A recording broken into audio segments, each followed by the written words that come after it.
All right, ladies and gentlemen, welcome back to another episode of the Archery Project. I'm your host, Zach Plasica, and today I've got a solo episode.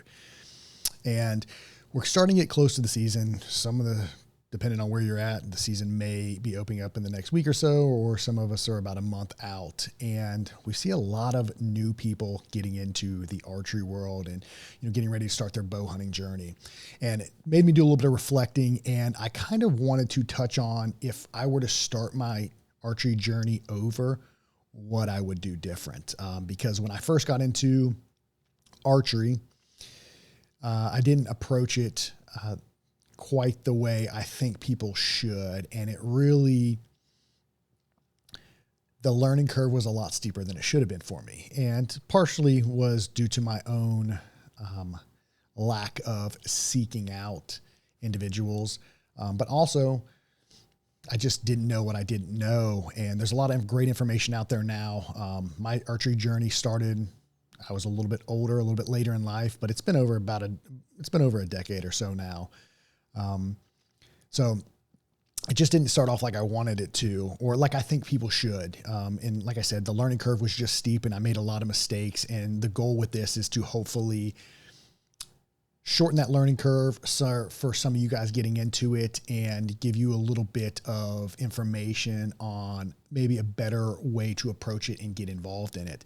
And I want to start off with the first thing I did is I bought a bow secondhand, which there's nothing wrong with buying a bow secondhand, but I didn't know anything about archery. And if you don't know anything about archery and you buy a bow, you just assume you can shoot the bow. At least I did. And that's what I did.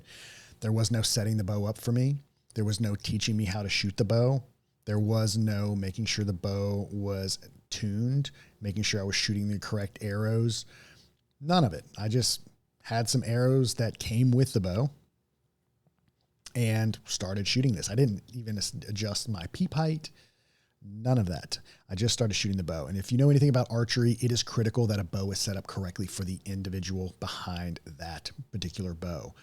And none of that was done for me. So the number one thing I can encourage you to do is, if you're getting into it, seek out a good pro shop, your local archery shop.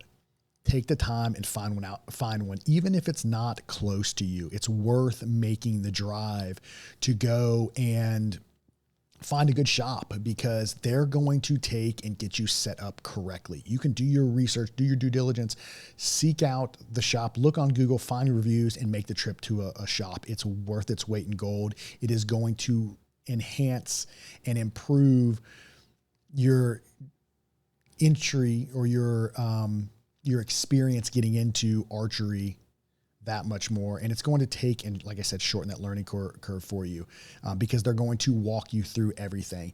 And the great thing about buying from a shop, I get it. Everybody wants to save money. Maybe you got a good deal secondhand, but the shop is going to make sure that bow is fitted for you. You're going to get these sample, try out other bows and find something that really works for you. But if you are looking at buying used or secondhand, I would do that at the shop. I would encourage you, if you find a deal and you're looking at getting into this, I would go up to the shop and do the sale within the shop, or have that shop look over that bow prior to you buying it, because we've seen a lot of issues with it.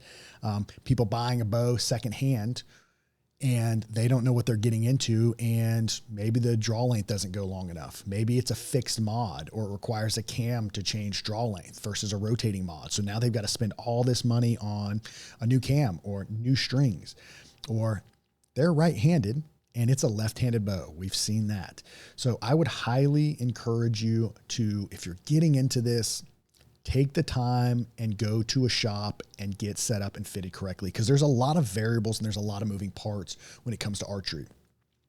And if you didn't know, you cannot just pick up a bow and start shooting it. Well, you can, but you will not be accurate and proficient with that. The bow has got to be set up to the individual. That's draw length. That's the draw weight to make sure you can draw the bow back. And then it's got to be timed and tuned and set up.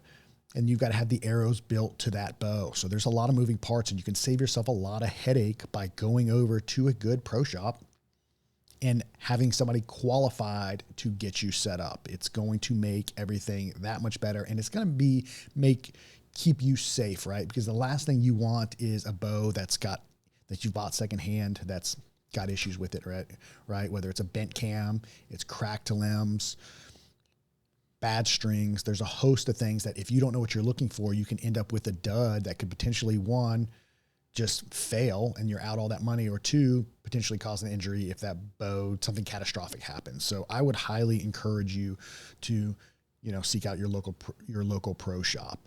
Like I said, I didn't, and my learning curve was steep. I mean, I went round and round, and I just assumed that it's a bow. You just can't be that accurate with it, which is false. You can be extremely accurate with these compound bows. When I bought that bow, it was a fixed mod. I believe I had an Energy Elite 35, if I recall correctly, but it was on a fixed mod, and I'm a true 28.5-inch draw length. This bow was only 28 inches. The bow always felt kind of weird, kind of soft, kind of a spongy back wall. Well, the bow was never tuned. It was never timed. And when I got into it and I went to a shop and I bought arrows, like I was shooting arrows. I was shooting a Victory VAP, I believe. And then I had some rips in there. So a 4 mil, a 5 mil. I was shooting a 350 spine, a 400 spine. They were all cut to different lengths. So if you know anything, if they're different spines, different lengths, overall weight's going to vary. So they're not going to be consistent. So I had all these things that I just was unaware of and just took it for what it was. It's an arrow. You can shoot it through a bow, and that's not the case. The bow, the arrow, everything needs a match. It needs to be set up correctly, and those arrows need to be built to the bow that you're shooting. So go talk to a professional. It is going to save you a ton of headache in the long run.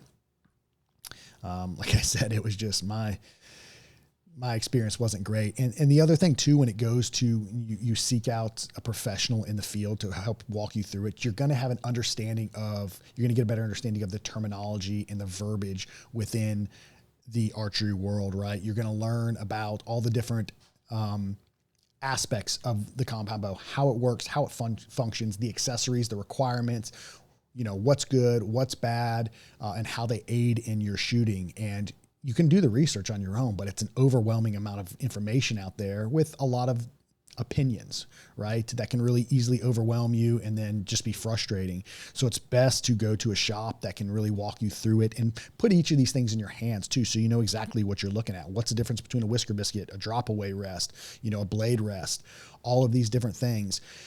And then whenever you decide on what you want, it's mounted correctly, it's set up correctly, and it works well with your bow.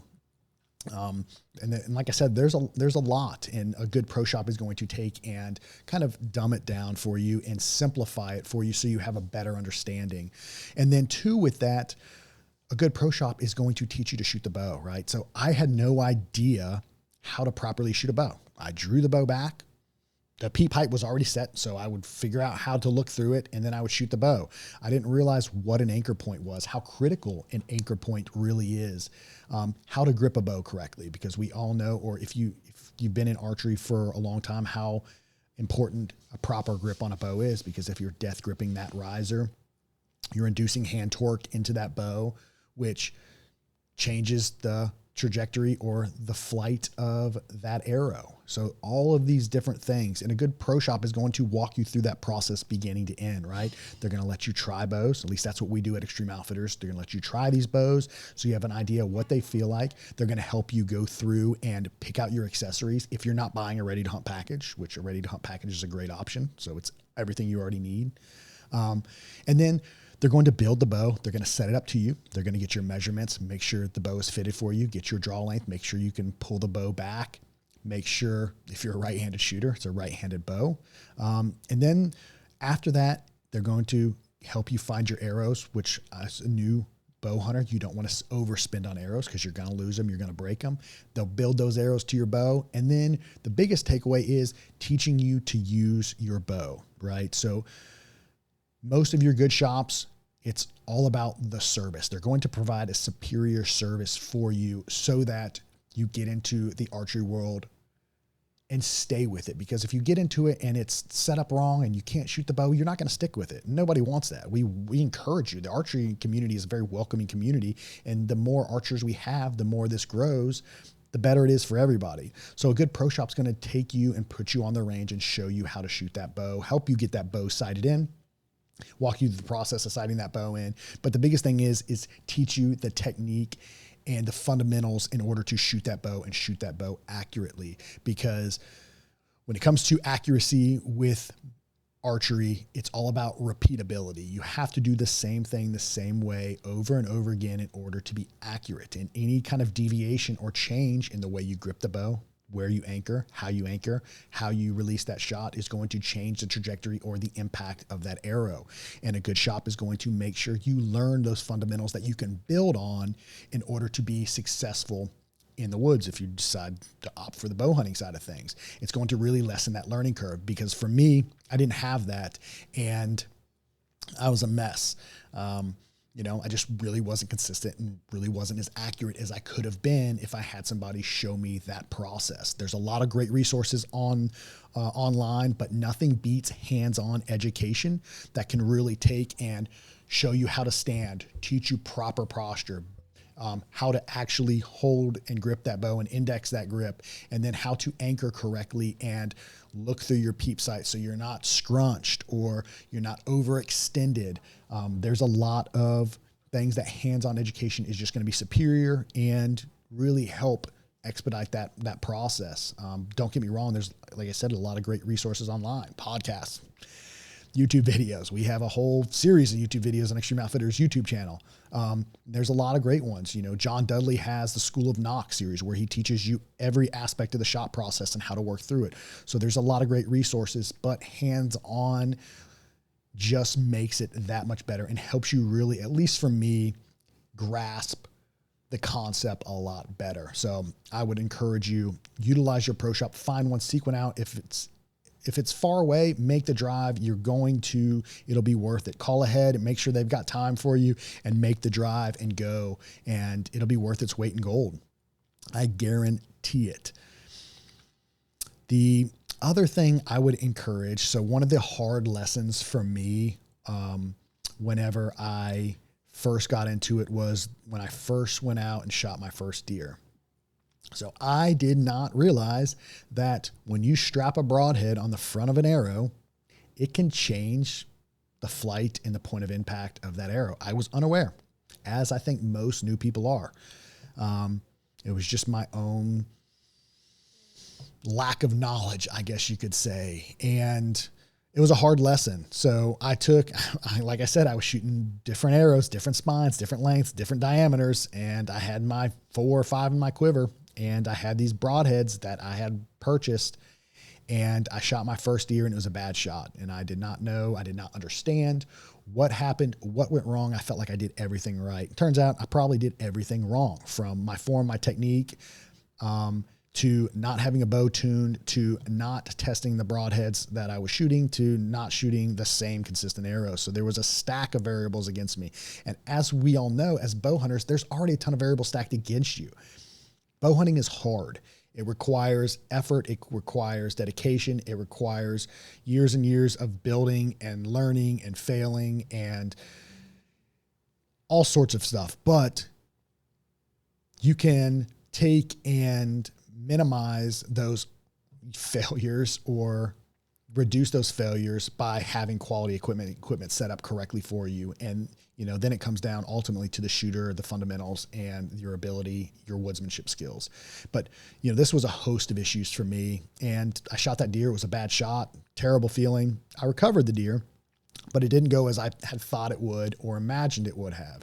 And so I always encourage everyone, whenever you're buying any new equipment, whatever it is, it's new arrows, it's broadheads, and you need to do your own testing, right? You need to understand how that equipment works, how it performs in the field, based off, not just theoretically, but like actually go out and test the equipment.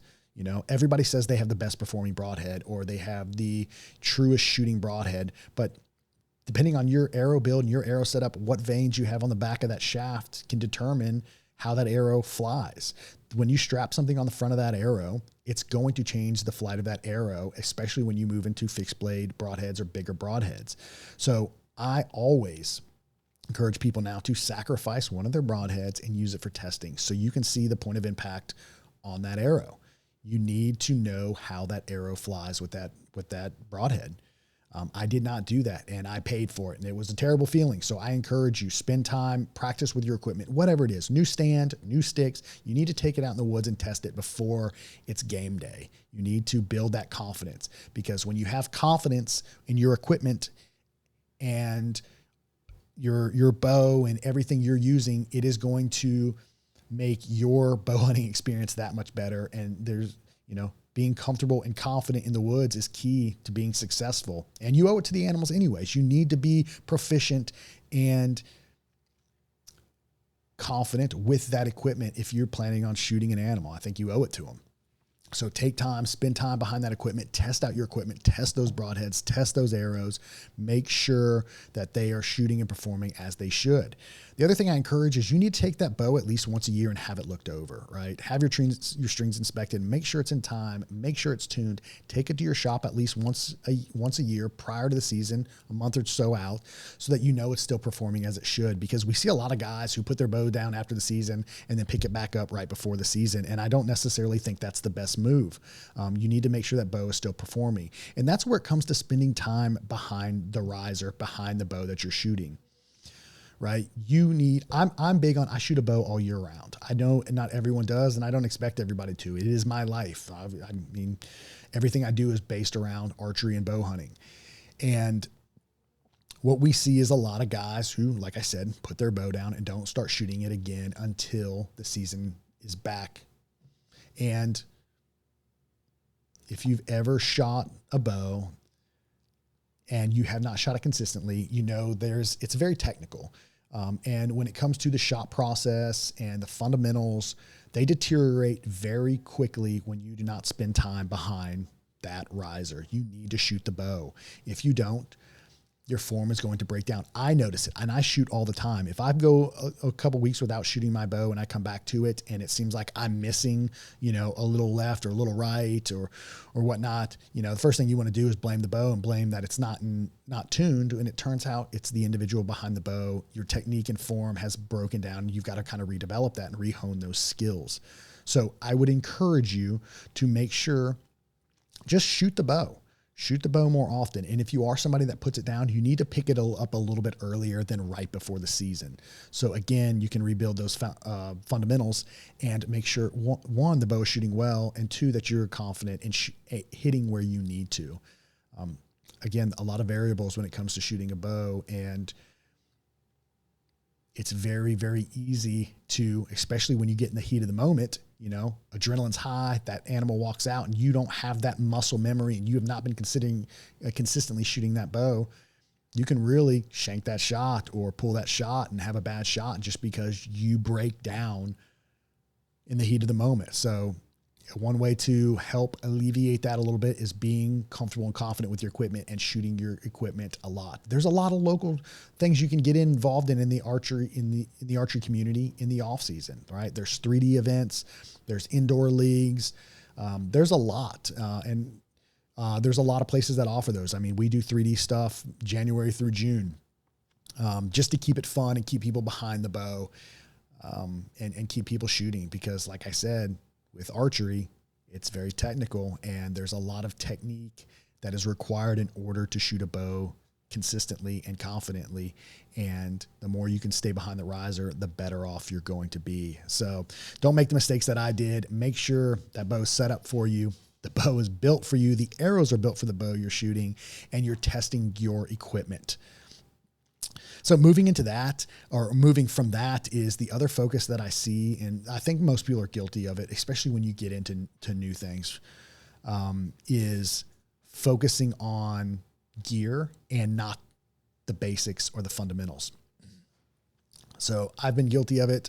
Buying gear is fun, right? I own a bow shop. I mean, that's what we do, is we sell equipment, but I'll be the first to tell you that the gear does not make the shooter, right? You do not need to go chasing the latest and greatest to save, a couple ounces on your stand, or the newest bow sight, or the latest arrow that's going to, increase your FOC by 2%. It's, in the big scheme of things, it doesn't matter. You need to spend time behind the equipment that you've got, and you need to become proficient with that. You can become very, very good with very little or minimal. You don't have to have the flagship bow. For me, I'm always going to shoot a flagship bow. I'm a take the buy once, a cry once approach to pretty much everything in my life that I'm very heavily involved in or pursue or very passionate about. I have no problem spending money on my hobbies. I love it, but you don't have to. You can get into this in a mid-price point bow, not break the bank, and be very, very successful. We see a lot of some really fantastic hunters that do that repeatedly. So don't be the guy that chases the gear. You need to make sure you're spending time behind that bow. It goes back to spending time behind the riser during the off season. You know, it's very easy to want to buy that new flashy thing, but it's not a requirement. You don't have to do that. Can it improve in some aspect? Of course, right? Maybe, it's a little bit lighter, or, you know, there's a host of things, a little bit better string, which is never a bad investment, getting a good string, but, you know, don't go chasing all the shiny things. I encourage you, when you do invest in something that is quality, especially when it comes to the platform itself or your arrow rest. Make sure your sight has second and third axis adjustment. If you don't know what that is, that's for whenever you're shooting any kind of elevation or steep terrain, so you don't miss left or right. But you don't have to spend all the money in the world in order to be good in this game. I see a lot of people talk about it. I'm priced out. I'm priced out of this. I'm priced out of that. You're not priced out necessarily. Yeah, maybe you don't want to spend $2,000 on a carbon bow. I get that, but you don't have to be a bow hunter. You can spend $600, $800 on a mid-price point bow and still be just as successful and just as capable. So do not get caught up in the flashy, everyone's got a Matthews X or everyone's got this carbon bow, I've got to chase that. You don't. You can get into it with a quality bow or a last year's flagship model that is flagship bow with all those great features. That is, the price has been cut in half. So I just encourage you, find something that's going to be reliable, that's going to be quality, that's going to be good, and invest your time in shooting and being proficient with that particular platform that you've got. Don't go chasing the latest and greatest. We see it all the time, especially when it comes to hunting equipment, stands, sticks, saddles, any of that. The latest and greatest, the lightest. I mean, let's be real. A couple ounces ain't going to make or break you. So get what you got, make it work, spend the time behind it, use it, become proficient with it, and you can be as deadly as anybody.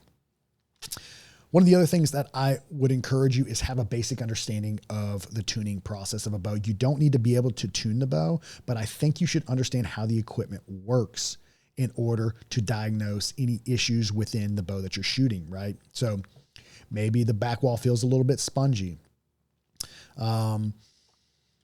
Maybe you need to check your center shot because your rest was bumped. Maybe you need to, there's a host of things. Understand your axes on your sight. You don't need to be able to make the adjustments, but if you have an understanding of how the equipment works, you can self-diagnose an issue and take it to your shop and have it fixed. I think it's great. It's knowledge that's important. And as you dive further in the rabbit hole, we see more and more people who tinker and tune their own things, which is great. These new platforms really make the tuning process very easy.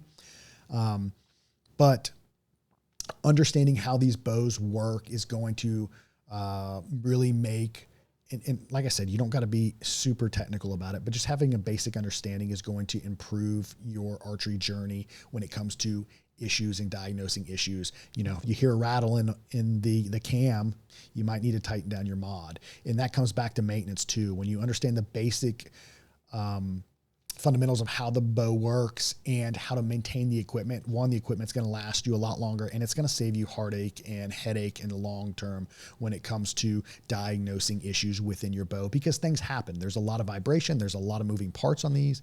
Things come loose. Things come out of tune. We've seen it before. A mod comes loose. The individual keeps shooting the bow even though there's a rattle, and they shear off their mod screws, and then, you know, it messes up the cams, it messes up cables, and ultimately that's your fault for neglecting and not maintaining your equipment. So going to a pro shop is going to help eliminate that, because you're going to understand how the equipment works.